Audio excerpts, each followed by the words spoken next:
High-Rise Mystery by Sharna Jackson, Chapter 20. Norva shut our door and leaned against it.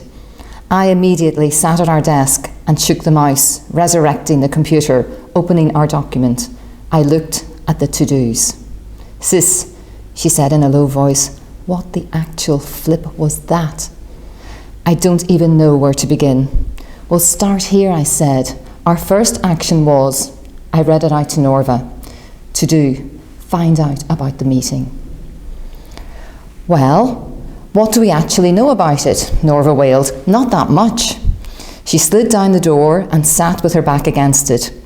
"We know from Barry's star turn on the news that Pap and Hugo kicked off at the meeting and had a blazing row." I agreed.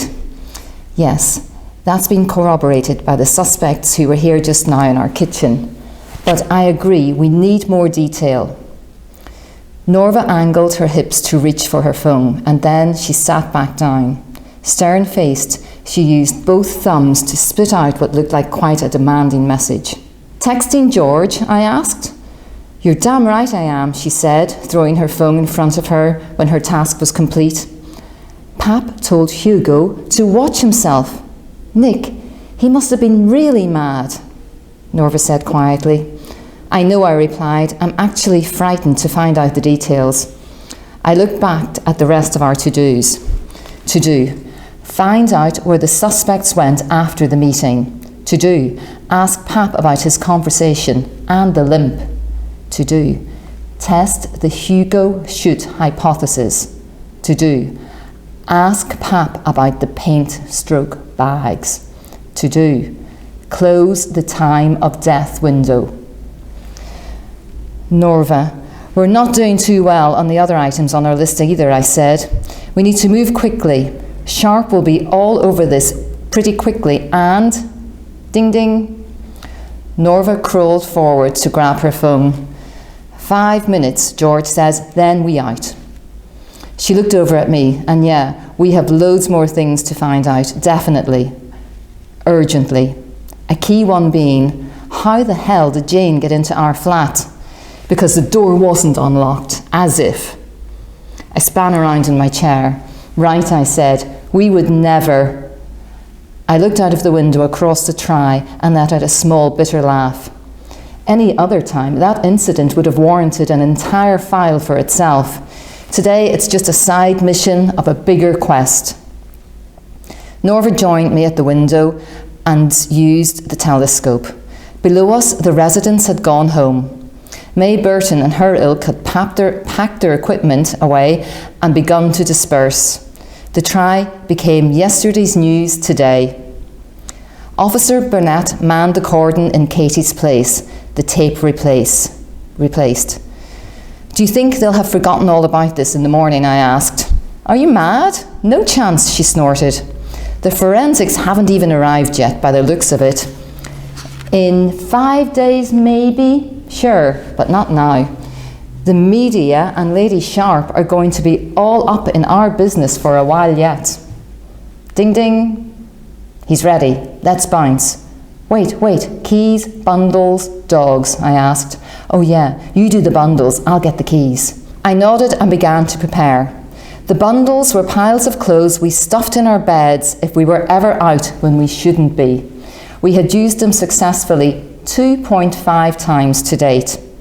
The trouble was, a lot of the bundling went into the body this afternoon, which now lay in the refuse area. I took my quilt and put it under Norva's duvet. I scrunched it and shaped it so it looked like the two of us were in bed. Norva returned with the keys. "Always in the kitchen," she said, holding them near my face. She looked at her bed. Her hand flew to her mouth. "Nick, you put us together. On a day like today, it really does fit the narrative. I swear, beautiful, honestly. We'll be roasting, but Bundle Me really needs Bundle You right now." Norva looked genuinely moved for a split second. "All right, enough sap, let's get a move," she said. We crept past Pap's door and she held Ringo under her left arm, her right hand around his mouth. I opened the front door, triple checking I had locked it. We quickly and lightly ran to the lift. Norva pressed the button to take us to the lobby. I literally cannot believe George didn't tell us about this immediately. Some friend he is, Norva whispered and hispered.